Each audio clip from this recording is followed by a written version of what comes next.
Okay, I'm with Curtis Booher, and what's your official title? I'm the program specialist, public safety cluster, I believe is what they call it, at the State Office of Career Tech. Oh, fantastic. Well, one thing I'd like to explore a little bit is that today COFT and the Career Techs got together, kind of a get-to-know-you meeting, first of all, but how did that idea come together?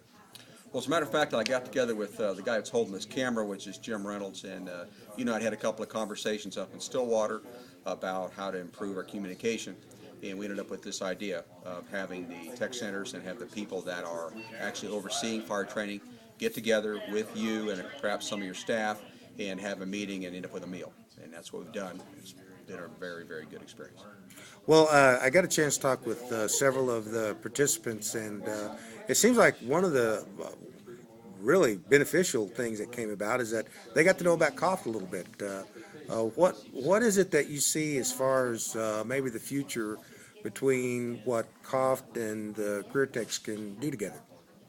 One thing that's exciting is I'm sort of the coordinator of fire training for the career tech system, but I'm one step removed from the reality of what goes on in fire service. And no matter how hard I try to get out and meet these folks, there's nothing like meeting you and your staff who are directly responsible for things that happen in fire service, such as fire training and reimbursement of volunteer firefighters. So that's been a real positive thing.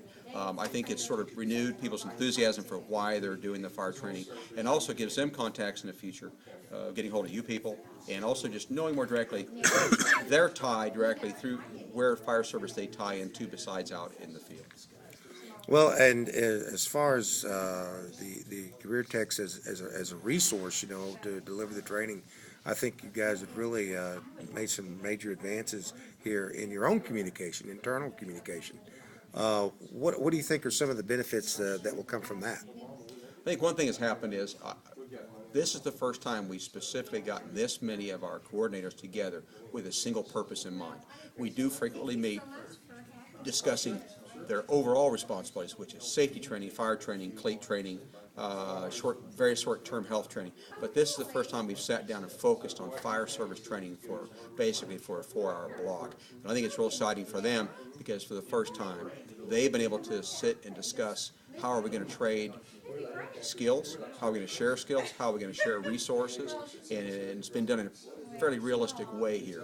And I think that's a big move forward because we've got some of that going on. We've got some sharing between EOC and Pontotoc, but I think what we're going to see is even more sharing of the resources we have, and that's going to result in sort of an economy of scale. So the money that we do spend, I think, we're going to be able to reach further out into the fire service community as far as providing training. And one of the things we got to go on was a tour, and they happened to have an academy going on here, and that kind of tied into this consortium idea.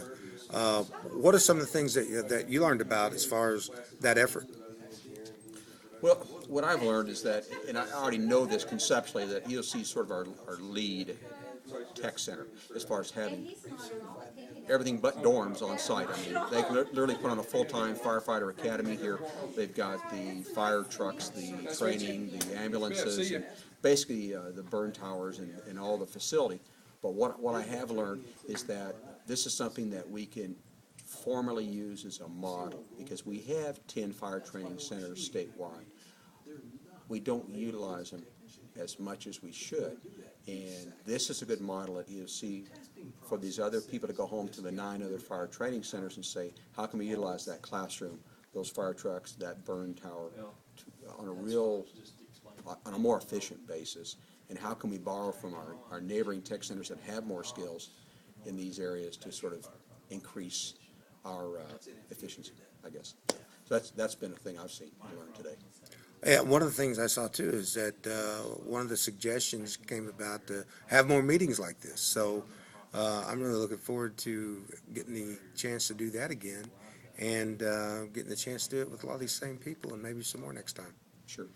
We all know this. It's an old saw. Communication is key, and it's overused, but it is absolutely true that until you sit down with another person, eye to eye, and have a conversation about your common interest and your common areas of common ability, you're not fully utilizing what you have until you've checked with your neighbors to see what they can share with you, and that's a big part of what we've done here today, and that's an important thing. Thank you. Sure, thank you.